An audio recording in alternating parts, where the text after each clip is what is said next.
अगर वैसे से रहे प्यार तो दिल काहे लगबलू, आ जब छोड़ के जाही के रहे तो अच्छा सपना काहे सजबलू, काहे सजबलू।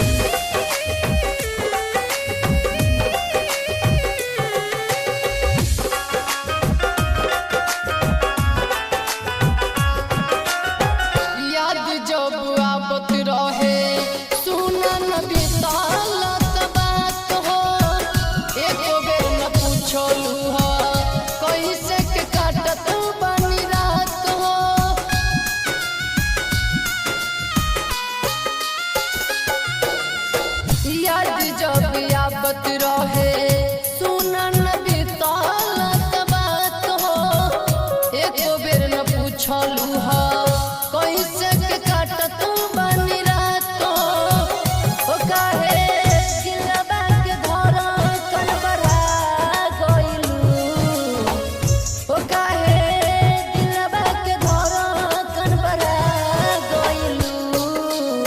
प्यार कोइलू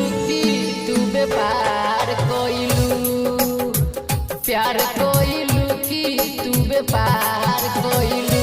बचपन के प्यार तू काहे भुला दिहलू, दूसरा से शादी रचा के हमके जीते जी मुआ दिहलू। ठीक न कैलू हे जा, ठीक न कैलू हे जा।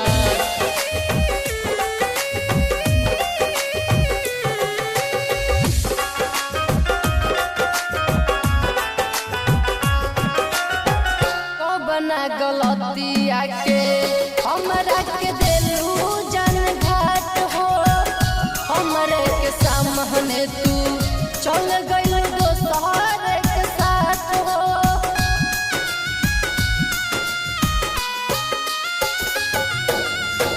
कौन गलतिया के हमरा के देलू जन घाट हो, हमरे के सामने तू चल गइल दोसर के साथ हो। ओ काहे सबके नजर में गिरा गइलू, ओ काहे सबके नजर में गिरा गइलू। प्यार कोइलू की तू व्यापार कोइलू, प्यार कोइलू की तू व्यापार कोइलू। तोहरा के कहला पर हम सब छोड़ दिहली, सबसे रिश्ता तोड़ के तोहरा से जुड़ लिहली। का इसने प्यार कैल जाला, का इसने प्यार कैल जाला।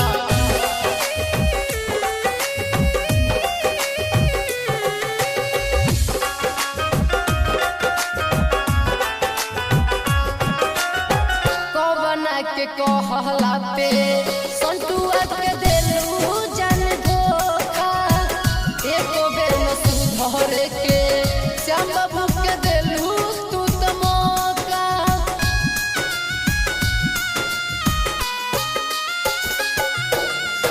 कौना के कहला पे संतुआ के देलू जन धोखा, एको बेर न सुधर के श्याम बाबू के देलू तू त मौका।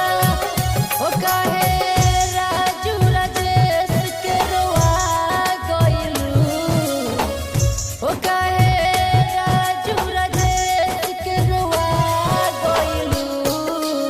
प्यार कोइलू की तू व्यापार कोइलू, प्यार कोइलू की तू व्यापार